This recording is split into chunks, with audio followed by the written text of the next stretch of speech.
من که داشتم همه چی رو درست میکردم، بگو چرا منو کردی تو عمق دوم چی غرقم؟ شایدم میخواستی برات راهو باز کنم، من این که کنار تو خوابیدم و با تو با شدم. این همه شب این همه روز بهت رسیدم، فکر میکردم از آسمون اومده فرشته پیشم.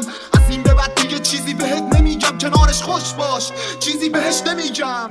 من جهنمیم و بهش نمیرم، خاطراتمون تو تنهایی نوشته میشم. فقط امان و امان از سر نوشته بیرم که به خاطر شکسته و گرفته میشم. از این به بعد تصورت کنم یه جا دیگه، این دل لعنتی فقط میره صدا شیشه. امسال میره میاد یه سال دیگه، به بهارش دلمو خوش کنم یا پاییزش. لعنت پاییز که منو عاشقم کرد، خیلی بی سر و صدا و ساکتم رفت، ساکشم بس رفت به یه جای جدید. من موندم همونجا با خاطرات قدیم. میدونی از ته قلب خوش وقتی دور زمه بدون تو یه ذره نتونستم بخونه.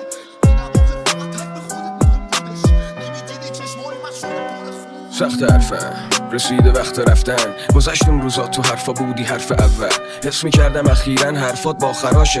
اونجا